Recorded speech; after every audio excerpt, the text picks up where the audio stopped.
feelings are okay and that you were affected by your trauma, and that's okay. Welcome back to the I Empower podcast, where stories become art and where art becomes important reminders. Each episode dives deep into the story of a special person who discovered their power against all odds. All of the inspiration that comes from the stories is then memorialized into a single unique painting that could be purchased in limited print quantities. I do want to say real quick that today's episode could be considered sensitive for some listeners, so please keep that in mind. We're talking to the incredibly strong Kara Chamberlain, who was kidnapped at the age of 15 by a man she did not know. She so bravely shares with us her story of survival and healing, and how she's using her experience to empower and educate others. I know I personally was touched by her story. She's an incredible human being. I think you guys are going to really enjoy our conversation. Let's listen in. Hello, Kara. We have you on today. I'm so excited to have you. Do you say your last name Chamberlain, or is it Chamberlain? It's Chamberlain. Chamberlain. Okay, that's what I thought. And you are, I found you on TikTok actually a few weeks ago. One of your inspiring, well, I think the initial one that caught my mind was the one where you were in academy training. And Yeah. It was, they were talking about your story. And that's what, caught my attention. I was like, what? Let me see what this is. And then I went on your page and I was like, oh my goodness, how inspiring. So I want to introduce you first, and then we'll get into your backstory. So just tell me a little bit about yourself. Okay, I'm Kara. I am a wife and a mom to two boys. I have a 7-year-old and a 5-year-old, a recently turned 5-year-old, and I mostly stay home with them. I do some motivational speaking, lots of social media content production. Yeah. And I am, I guess, gaining popularity because of what happened to me in 2002. So almost 19 years ago, actually, this week. So, Wow. Yeah. That's awesome. And so you're using these social media platforms to just kind of speak and get your story out there, bring awareness, and then also just inspire others that may have been through similar situations. So that's amazing. So if you don't mind, a lot of people might not know you that are listening to the podcast. So do you mind telling us your story? Absolutely. So in 2002, I was 15 years old, and I was at a friend's house, and we were getting ready to go out for the day, go to the lake, and her mom asked us to water the flowers before we left. So I told her I would do that while she went and took a shower. So I was outside watering the flowers when a car pulled into the driveway that I did not know or recognize, and a man got out that didn't immediately raise any red flags for me, and he walked over to me and stayed, a reasonable distance away from me, and told me that he had some pamphlets and asked if he could leave them for my friend's parents. And I said, yeah, absolutely. Feel free to, do that. And he reached in to hand them to me. And at the same time, he put a gun to the side of my neck and he said, come with me or I'll shoot you. So at that point, he kind of had his arm around my neck and he walked me over to the driver's side of the car, where he put the seat forward and said, get in. And there was a big plastic container in the back. I said, where am I supposed to go? He said, get in the container. So I did. He loosely put the lid on and he drove away. So I started paying attention pretty immediately to where he was going so I could try to figure out where we were. And that lasted about as long as it took us to get to the interstate. And once we were on the interstate, I knew that I was going to have to employ other tactics to identify him, because there was never any question that I was going to escape.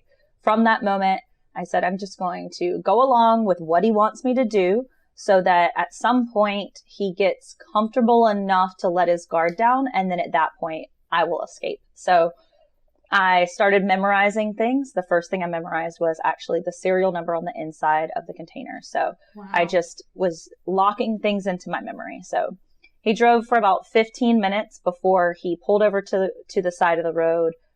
He put a ball gag in my mouth, restrained my wrists and my ankles, and told me that I was going to have to be quiet. He was going to, take the container out of the car soon and that I had to be quiet. So he drove just a little bit further and he did that. He got the container out of the car with me in it, carried it a short way, and then set it down and drug it into what would be his apartment. And I was there for 18 hours with him from that point. So during those 18 hours, I was sexually assaulted multiple times.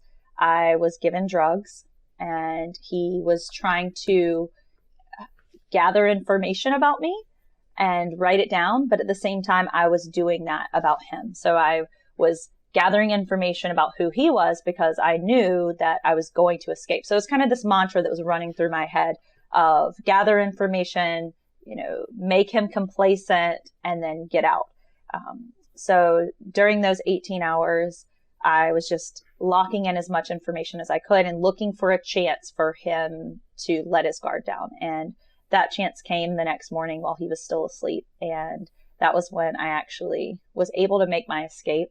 I had handcuffs that I was able to detach from where they were connected to the bed and slide a wrist out. I had a leg restraint that I was able to get my leg out of, and my captor was in the bed next to me asleep. So I slid out of the bed after undoing all of the restraints and got to the front door, which was blocked, and I had to move a bunch of stuff as quietly and as quickly as possible before he woke up. And I was able to throw the door open and just ran. There was a car driving across the parking lot, and I ran out in front of it and held my wrist up where I had a handcuff still dangling. And I said, my name's Kara. I've been kidnapped. I came from that apartment. And they said, what do you want us to do? And I said, just remember that apartment and take me to the police. And so they did. And so that was kind of the beginning. It was really the beginning of my story. But really kind of what has launched me into this space. What? Wow. So I read a little bit about your story just because I wanted to kind of have an idea of what you went through, but, thank you so much for sharing that and Absolutely. Being brave enough to talk about it and share that with the world. I know it's a lot. I know it's a lot. And I feel when I'm doing these things, I have to kind of provide this big, quick summary. Yeah. Here's this I know it's a lot. But it really was kind of the launching off part. So from that point, I gave police information, which they were able to identify him. He was on the run for 3 days before essentially his sister set him up a little bit. Oh, wow. Yeah. And police engaged him in a short car chase, which ended in them blowing out the tires on his car. And then they sent in a canine, and he actually shot himself. So he committed suicide. And then during that time that he was on the run, police went into his apartment, searched his apartment, and they started to realize that it might be a little bigger than just me. And because I was definitely not his intended victim. This was someone who stalked people, and he had notes on people that he had stalked. And he also had newspaper clippings from 3 murders in Virginia that were about 5 and 6 years before I was kidnapped. And it was 3 unsolved murders that they knew were linked. And so come to find out, he was positively identified as the person responsible for that. And I escaped a serial killer. So I would have been his next victim. Wow. Oh my gosh. I had a line of questions that I was going to ask you, and then just hearing your story, it's just, it's incredible. When you found out that he was actually a serial killer, how did that make you feel when did you find that information out? And how did that make you feel after finding that out? Pretty quickly, we found out that something wasn't right and there may be a link. So I kind of had a little bit of time to adjust to that idea. But while I was there, he told me several times that he was going to let me go whenever he was, quote, done with me. And so for a very long time, I believed that, because we all want to believe that we're different, right? Right. And you just think they're going to do what they're going to do, and then then they're going to let you go. And I don't know if sometimes that's the case or if that's usually never the case. I'm not not really sure, because there's, you don't I hear mean, a you lot can, of these things. you can never say, right? Like people Right. ask me for safety advice or whatever. And I'm like, well, I can tell you what statistics say, but you may get that one that doesn't follow those statistics. So, Right. I mean, I believed for a while that I would have been different. And over time, it has come to my realization that I would have just been another one of his victims if I had not taken matters into my own hands. So and pretty quickly, which I thought was interesting. Just because I do like I'm a documentary junkie, so I will watch stories.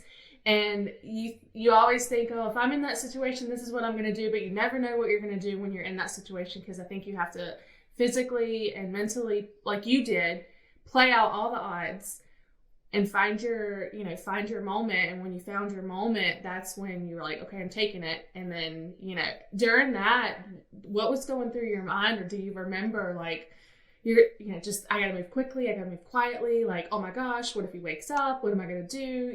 Did you ever think about fighting back? Because, you get mixed reviews on, self-defense, if fighting back is the right thing to do, or, to play it out kind of like you played it out. Gently, and then I think that it really is like a case-by-case basis. And for me, I somehow, let's just call it intuition for lack of a better term. I somehow knew that something like this could happen to me one day. And when and if that happens, and I think that's a little bit of a survival mechanism for me, a little bit of maybe an inner faith, a little bit of intuition. And so for me, I was like, okay, so if this ever happens to me, even at 15, like nobody had talked to me about this. Like I was watching Unsolved Mysteries probably, but I still wasn't it's not an actual reality for you. Right. Even though you see it. So I kind of had this plan of, if it happens, like just go along with what they say, because if they think that you're just, this agreeable person, then maybe they'll go a little easier on you. So I somehow had that in my mind as my plan from the beginning. And, I think that we hear all of this safety advice about, well, this is what you should have done. And so like in my case, realistically, if I would have screamed or if I would have ran as soon as he put the gun up to my neck, he probably would not have taken me. Honestly, there was a neighbor in the backyard, like the direct next door neighbor was in the backyard. He actually saw me get in the car with him. And so statistics tell you that probably would have been an out for me. However, I can't tell people that's what you need to do, because it may be the one in a million, but also your body and your survival instinct kicks in, and it's, fight, flight, freeze, or fawn, right? So like it used to just be fight or flight, but they've added freeze and fawn. And so you may know what to do, but your survival instinct kicks in and you may not even be able to do that. So I think I think it's a good idea to have several kind of plans of action. Yeah, just to, like you said, just to kind of like, I definitely think it's one of those situations, and, we can always sit back and hear about these stories or watch these stories and say, oh, well, I would have done this or I would have done that. And you never know what you're going to do in those situations. And like you said, your survival instincts kicked in immediately, which was pretty amazing to me considering your age.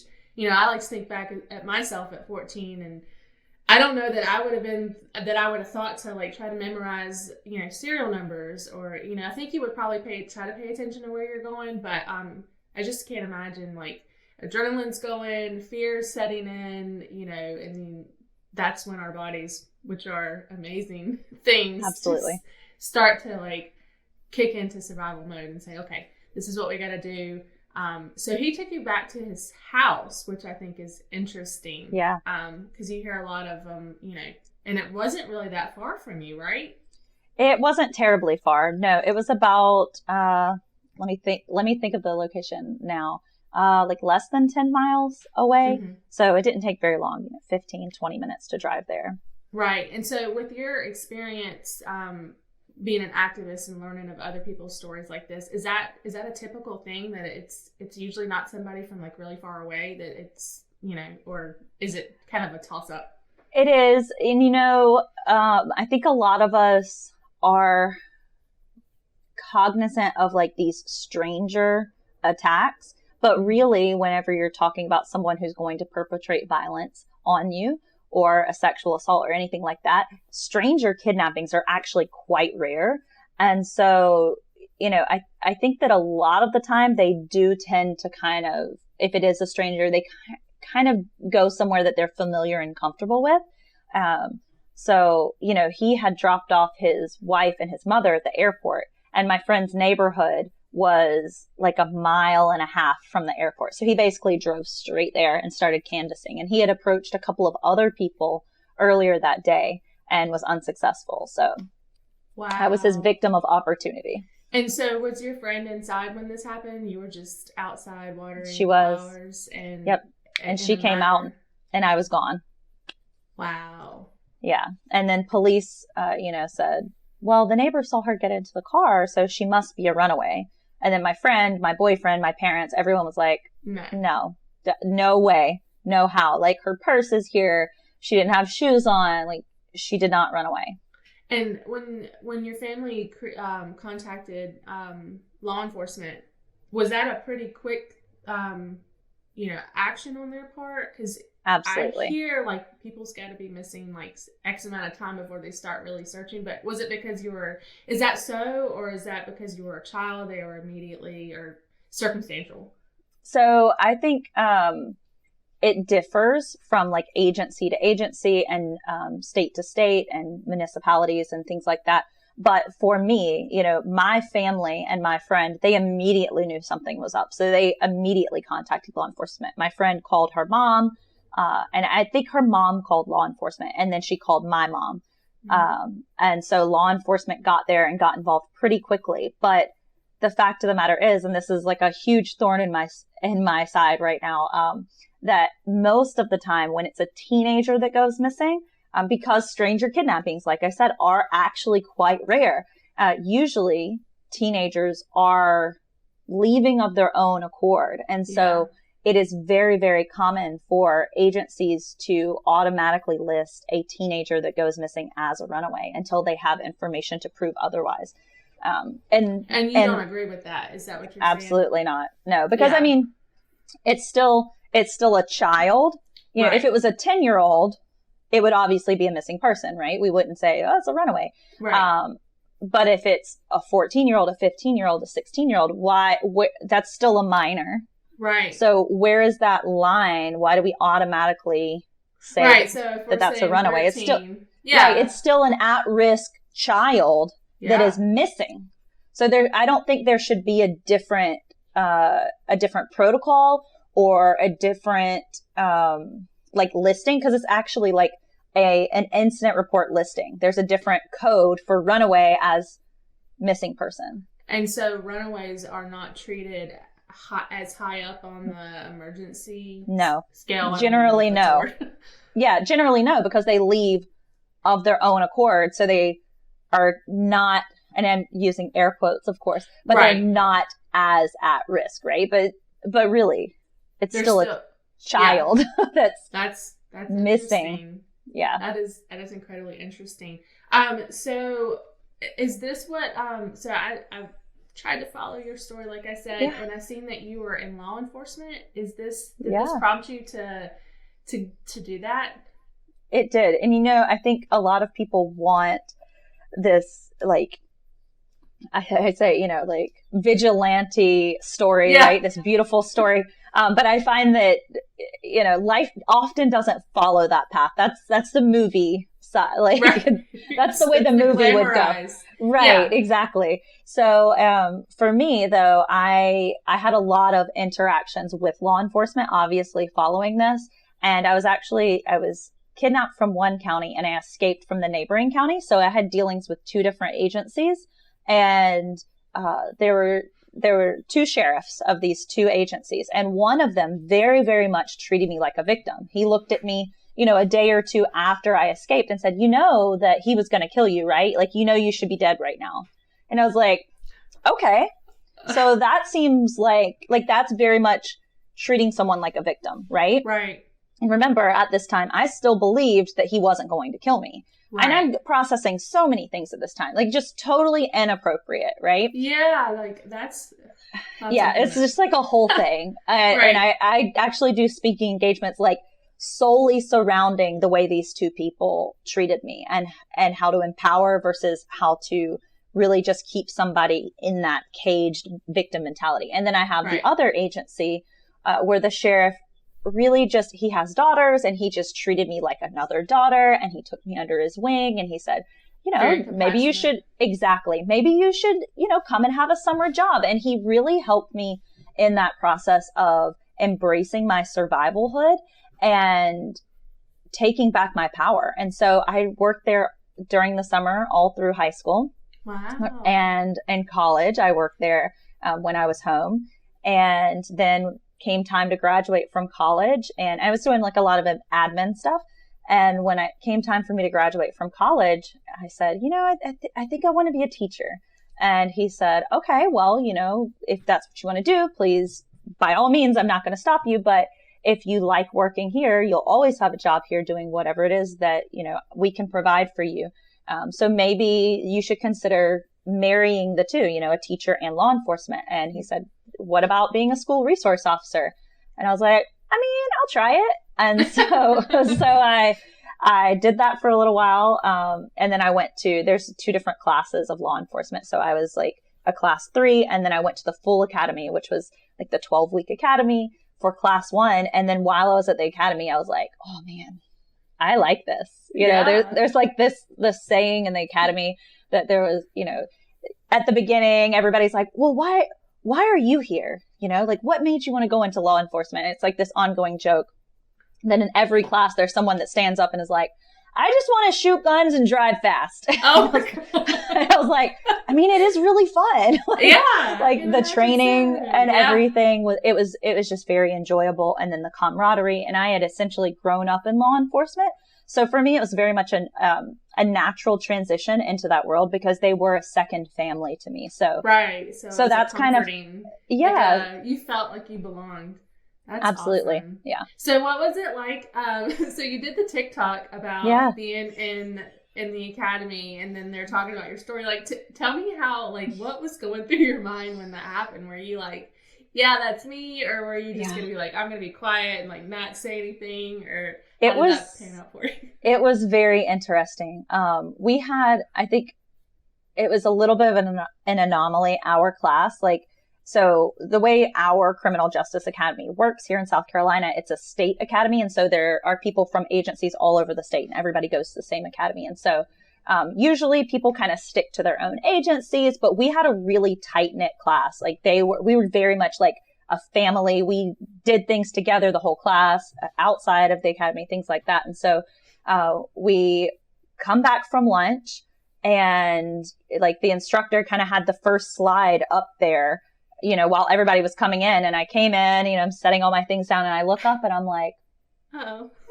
Oh, wow. Because it's a picture of Katie and Kristen and Sophia. And I was like, and I think the title was like missing persons and crimes against children or something like that, was the topic that afternoon. And, we knew what our topic was going to be, but I had no idea this is, what to expect. Yeah. Right. And so I sat down and I was like, okay, so this will be interesting. Let's just see how it goes. Let's play it out.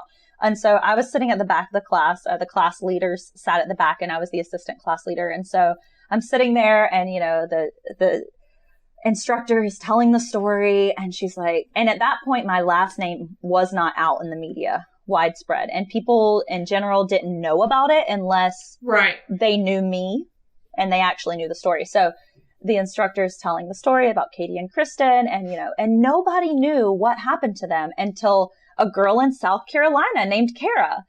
And she just keeps talking. And I think there were like one or two people, it was a class of about 50, I think it's 52. Yeah. Like one or two people kind of turned around and they were like, huh. They were just kind of like, maybe Yeah. Probably not, you know. Probably not. That'd be way too much of a coincidence. Right. And so we continue, and there were no photos of me. So, okay. Yeah. So, I mean, because I just had not been out there. Right. So. Because how many years was that since then? It was 8 years later. Okay. All yeah. Right.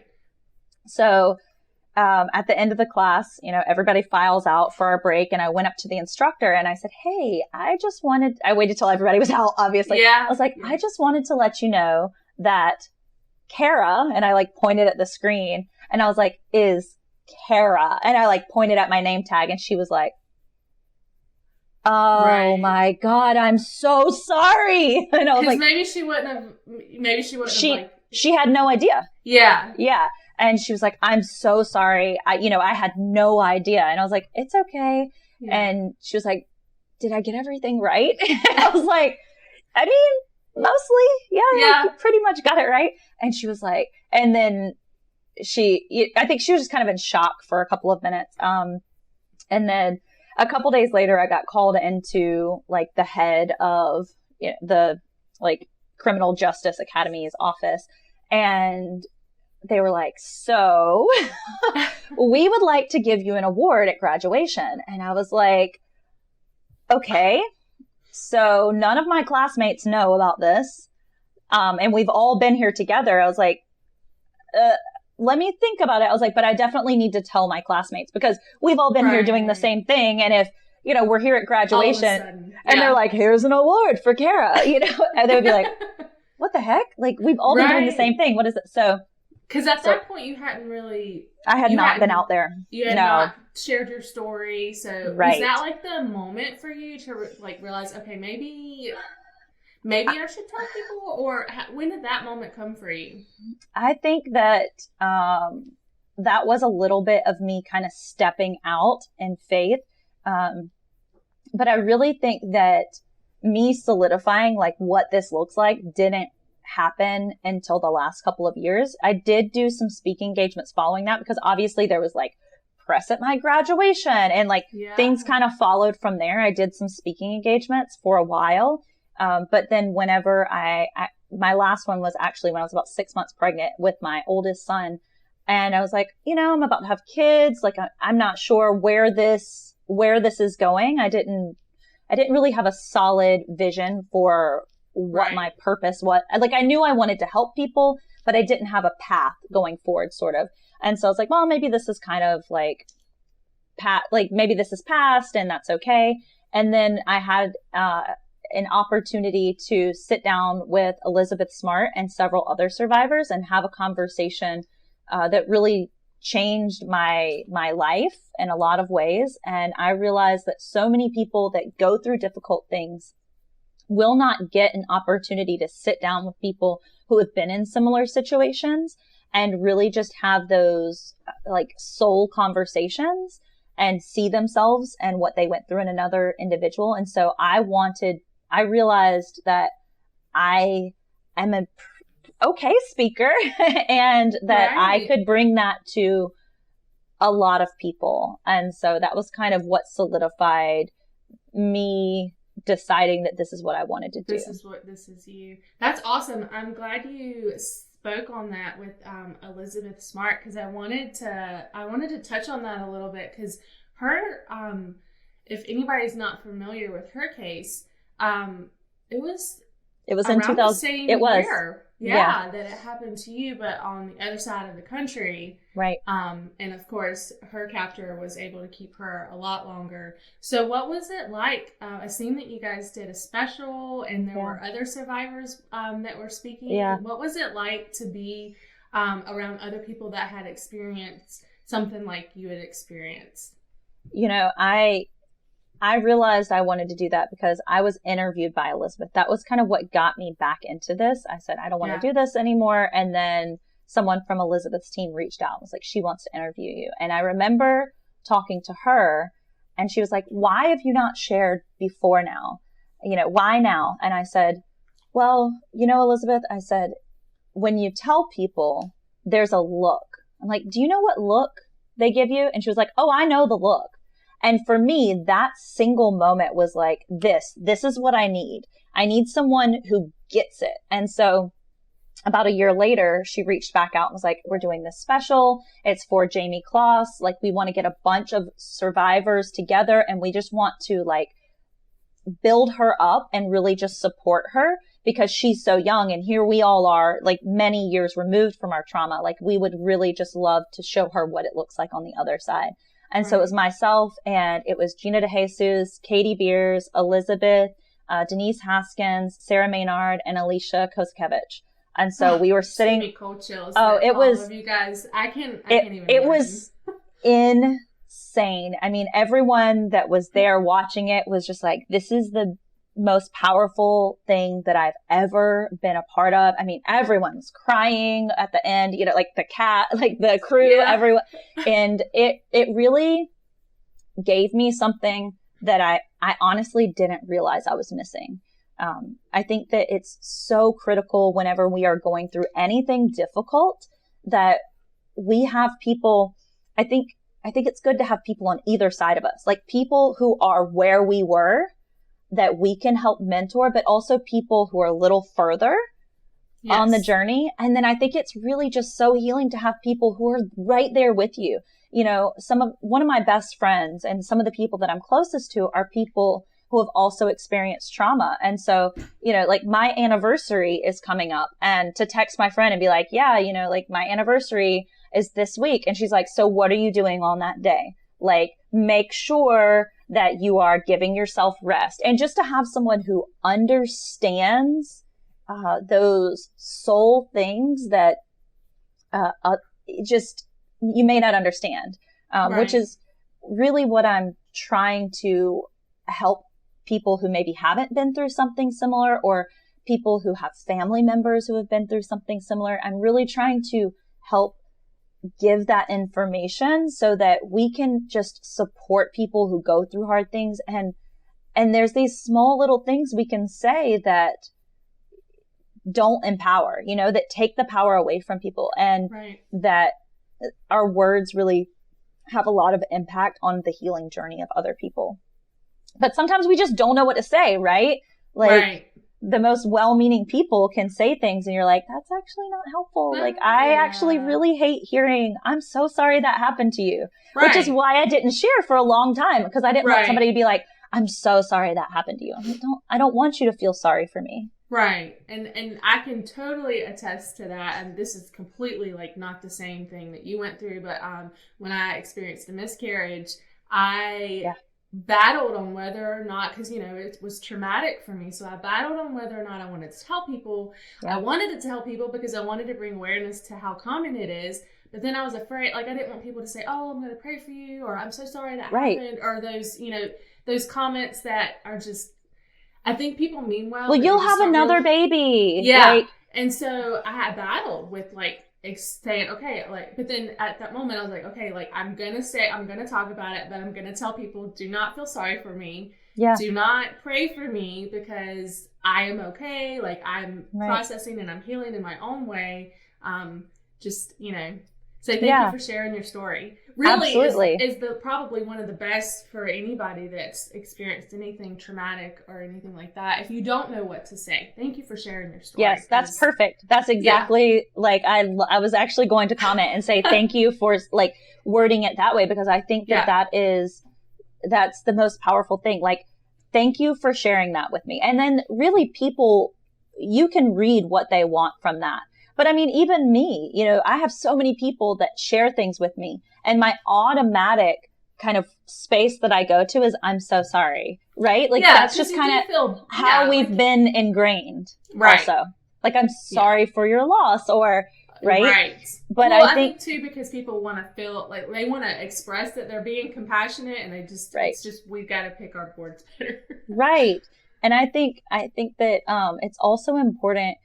And, you know, talking about what, you know, you sharing your story, I think that it's so important that we are able to hold space for all emotions. And I think that a lot of those things that people say that are well-meaning, but really kind of hurt us who have been through hard things, it's because most people don't know how to handle those negative emotions, negative, right? Like no emotion is negative. Emotions don't have a positive or negative, but so many of us don't know how to handle that. Like you can be really, really sad about something, but you can also be really, really thankful for other things, right? Like I have really hard days with one of my children who has some health stuff going on.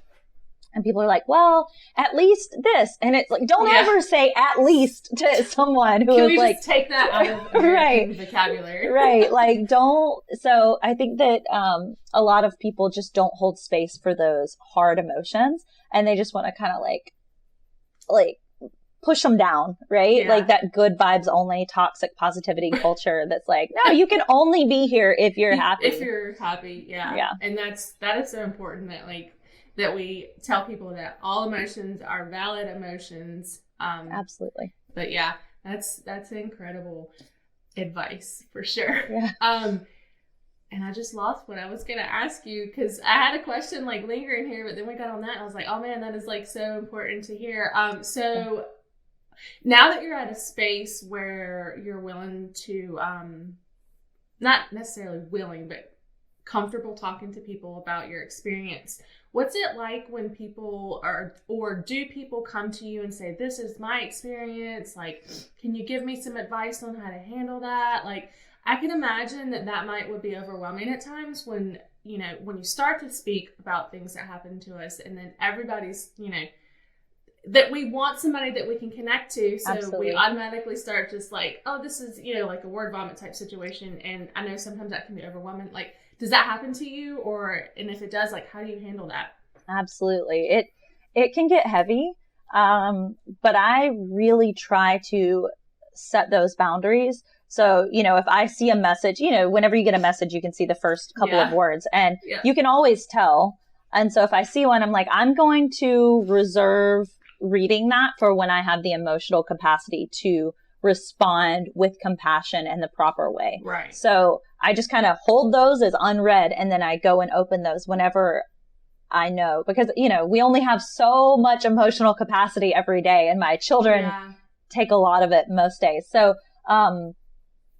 I really try to reserve those for when I'm able. And then I think, so many people want advice, and they want to know, how do I support, my girlfriend or my sister or my daughter or, whoever. And I think that the advice is so individualized. Like there's no right, wrong, or common way to respond to a traumatic event in your life.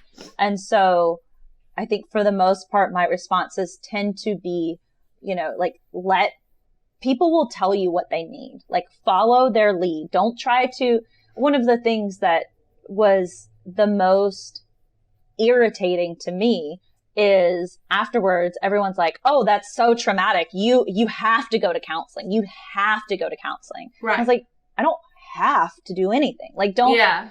And people were well-meaning, right? Like they wanted the best for me.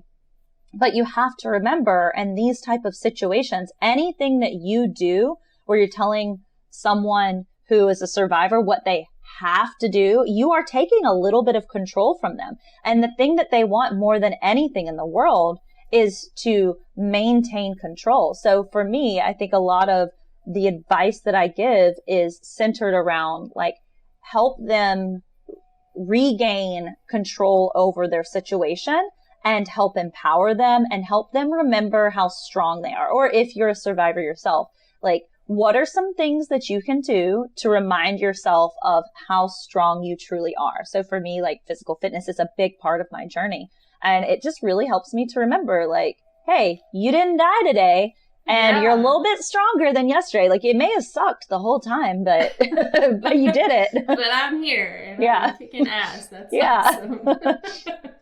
I know that like a lot of people I'm a huge mental health advocate, huge advocate for therapy, but I think what we need to normalize is that not everybody heals the same way. Exactly. And for you, if that was what you chose to do, that's amazing. I think we should be more in tune with our bodies and our minds and try to determine what we need. If you feel like you need to talk to somebody and you feel like you need to seek a counselor, then, That's great. I'm so glad you said that, because I almost feel like a poser out here in this like mental health space.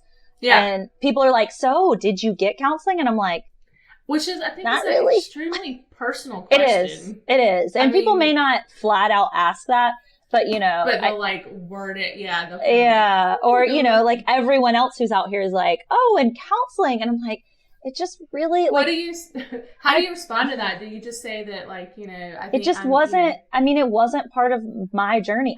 Journey, yeah. I did counseling, at one point in my life, but it wasn't really, it wasn't directly related to my kidnapping. It was more related to, an emotionally abusive relationship that I was in at that time. And, I had some clinical depression during that time, but honestly, I think that I am too much in my head myself. Mm-hmm. I feel like I counsel myself every day, basically. Right. So I'm like, if I'm going to a counselor, I want you to tell me something I don't already know about myself. Right. I tried it again recently because, I'm doing so much public speaking. I was like, I want to be proactive and make sure that I'm like taking care of myself. And, she was like, so what do you want to work on? I'm like, I don't know. I want you to tell me what I need to work on. You're supposed to tell me what I need to do. I'm like, I don't know. Yeah. So for me, I think that it is such a critical tool for so many people. But for me, like you said, my healing looks very, very different. Yes. And I think that that's something that we just need to realize is that everybody does differently, and that's okay. Yeah. I'm so glad you said that, because I'm like, yeah. I know. You're probably like, people, I'm sure that's like a question that you get, and when you do interviews, and you're like, oh, it's the dreaded question that you don't want, like. And I definitely think we need to normalize. Yeah, and I feel like I have to tell people, oh, but get counseling if you need it. I'm like, I feel like I'm going to be remiss if I say it, but I'm like, but I didn't. Right. How am I telling other people? When you found out that he had taken his own life, I think is the proper vocabulary for that. How did that make you feel? Did you feel like justice was not served by something like that? I know that could probably stir up a bunch of different emotions.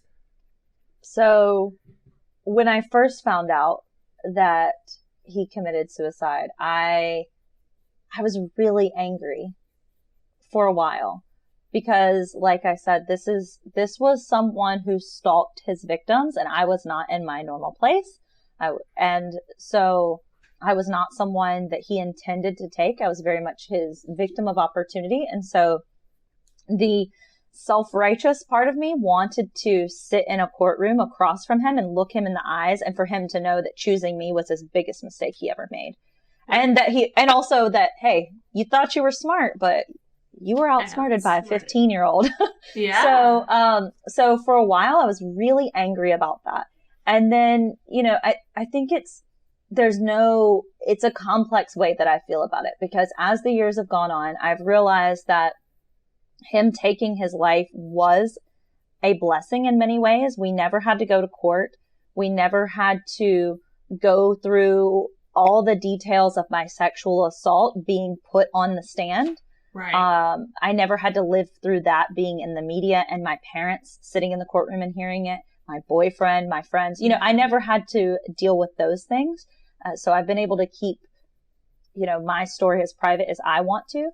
I will never have to worry about him getting out on parole or, anything about his existence.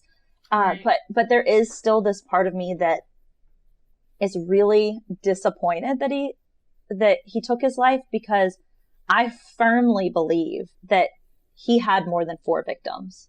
There's very little doubt in my mind that there were multiple other people before Sophia, because it was just too smooth and he was getting away with it. And no one saw anything. Yeah. And if you look into that case, you will see what I mean. But, and I don't think that, Sophia and Katie and Kristen, it was, I believe it was like 9 months in between those two crimes, and then 5 years. Like, he didn't take 5 years off. Like, so I find it hard to believe. And even though there was a very active investigation to try to link him to other crimes, there was never anything else that he was linked to positively. And so I believe that if he had lived, that he would have confessed.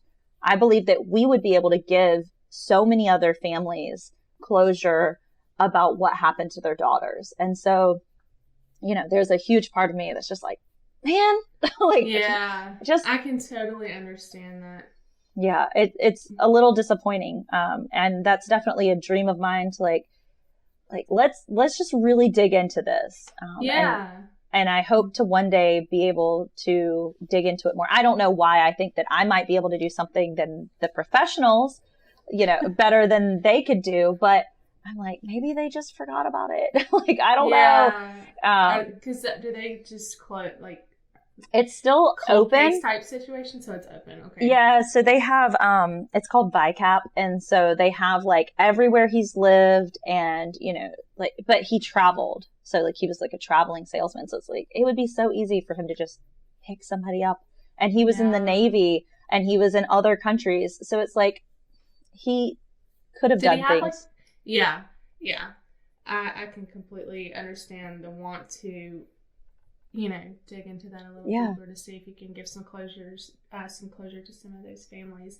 And so with that being said, like, you have a documentary. I do. Yeah. It's tell me about that. Being edited right now. It's awesome. So tell excited. Me about that experience. That's exciting. Yeah. So when I realized that I wanted to go out and do public speaking and help as many people as I could, it's like, okay, so step one is going to be telling my story in a way that kind of stands on its own. And so people get to know me because they don't want to hear what I have to say if they don't know my story. Exactly. So I wanted to do something that I really was just proud of. And I had done things before that were okay, but it just feels a little weird, like, to do these other stories. So I reached out to Elizabeth and I said, hey, you know, I want to do this thing. And she pointed me towards a production company, and I have walked with them every step of the way. It's been about 2 years because of COVID.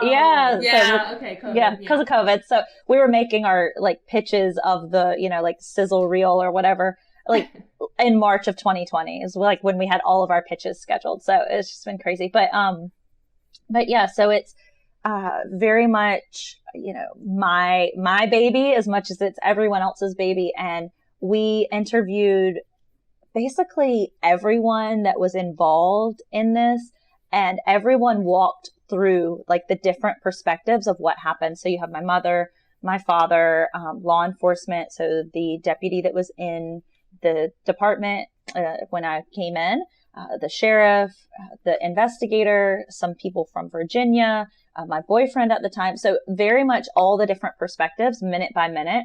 And it gives you this beautiful, well-rounded picture of all these sides of the true crime genre that we usually don't see, because usually whenever we have these things, you hear the story of like the victim and who they were and what they went through. And then, you know, the captor or, you know, the offender.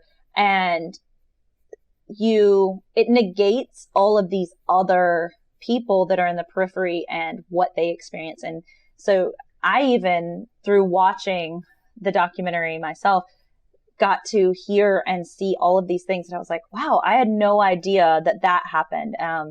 And yeah, it's just, it's everything, and it's wonderful, and it's coming in the fall, and it's going to be on Oxygen. So awesome. That's so amazing. Yeah. So I'll make sure that I can get that information from you when it does release, so that we can link it to the show. And then that way anybody that wants to check that out, I can only imagine how empowering it's going to be for anyone to see that, just because you essentially are your own hero. Like you're the hero. Yeah. I mean, the human will to survive and, you know, not die. Like it's just, it can never be underestimated. It's amazing. It's literally inside every single one of us. I think that, you know, sometimes our self-doubt can get in the way, but, I mean, our bodies are just capable of so many amazing things. And and we all survive little things and big things at some point in our life. And I think we just can't underestimate the importance of that and the impact of that. Yeah. Do you think, so you have 2 beautiful sons. Do you feel like your experience has impacted the way that you raise them? Are you a little more cautious? It's hard to say, right? Because I don't. They're still young. Yeah, I think it's hard to say because I don't have a point of comparison, right? Like all this happened before. I think that I am more aware of certain things maybe than the average bear. Yeah. So, I have boys, and I think that first we underestimate how often boys are assaulted. I think that, absolutely. I think that, and I even fell into that trap. I was like, well, I have boys. And then, several years into parenting, I was like, what? It still happens. Yeah. And it happens. I think recent estimates are it happens just as often or maybe more often than girls are assaulted. So, especially when they're children. So I think that I am more aware of that. And I also, I think a lot of the personal protection and the prevention of being a victim is placed on women. And I mean, how do you correct that? I think that men need to be held more accountable and they need to be taught something. So for me, raising boys, it's very critical to me. I think I'm very purposeful and very aware of teaching them boundaries. And even, when they're wrestling each other, I'm like, hey, he said no, you stop immediately. No is no. So you stop. Right. So teaching them boundaries and teaching them responsibility for their own body. I think I'm probably a little more aware of those smaller things that lead into, them not being a victim or an offender at some point in their life. So, right. I think it definitely impacted. Would I have been that way anyway? Because I think that there's so much good knowledge about that out, in the world now, maybe, but right. Who knows? Yeah, definitely. I guess because more people are starting to talk about their story, and then we're just different parenting styles are coming to light. So most definitely. Well, I just have a few more questions that I ask all of my guests, and then I will let you get back to your beautiful family. My first one is, we like to talk about stepping into your own power and not thinking of that as a bad thing. How do you think, or how would you describe the power that you have to try and step into every day? That's such a good question. So I think for me, I think fitness is a big part of this for me. And that's the easiest way for me to demonstrate this, because I think we all fall into this comparison trap of wow, and I've even fallen into this, would I be able to do what she did? Right. And so I think it's important to remind ourselves on a daily basis how strong we are. And I think that looks very different for every person, as we've said, a couple times. And so for me, I think stepping into my power has been part of that journey is fitness for me, because it does remind me hey, I'm a little bit stronger. It does something inside, that it's not a cognitive, I guess, change that you're making. And I think that really helps me to feel a little freer and share my story a little more openly. And every time I do that and I get the positive feedback for being vulnerable, it helps me to be a little more vulnerable, and it helps me to kind of share that power, because I think vulnerability is a huge power. Right. Whew, that was awesome. A lot. I'm kind of a lot. Amazing. No, Thank you. You're so incredibly empowering. Thank you. What's the best piece of advice you have ever been given? Ooh. Okay, so I said this on another podcast recently, but it really just kind of sticks out whenever people ask me questions like this. Yeah. This is the one thing that pops into my brain, and I think it is so important for so many people to hear. What other people think of you is none of your business. It's yes.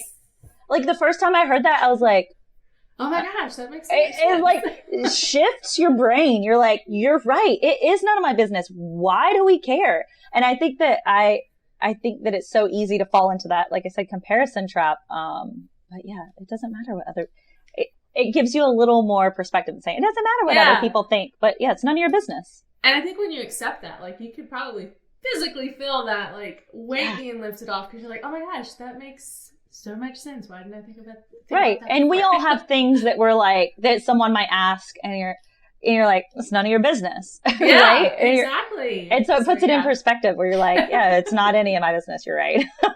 Oh my goodness. That is great. Okay. So my last question is, what is the best piece of advice that you would give a younger version of yourself who was in the thick of your struggle if you had just a few moments with them? You know, I don't know if she would listen because she's very stubborn. But I would tell her that feelings are okay and that you were affected by your trauma, and that's okay. It doesn't make you any weaker to accept that your trauma had an effect on you. Wow. That's, oh my goodness. It's a very big lesson that I'm like still learning. I'm like cold chills. Like, oh my gosh, you're so amazing. I feel like starstruck talking to you. Oh, you're so sweet. I'm just a person. It's okay. She's just a person. I'm just a human. But just to like be in the presence of somebody who is so incredibly strong, who's taken her story and, you know, and educating people and inspiring people. It's an amazing thing that you were doing. I'm so glad that you were willing to share your story with us, and I can't wait for your documentary to come out. I'm gonna have to mark that on my calendar.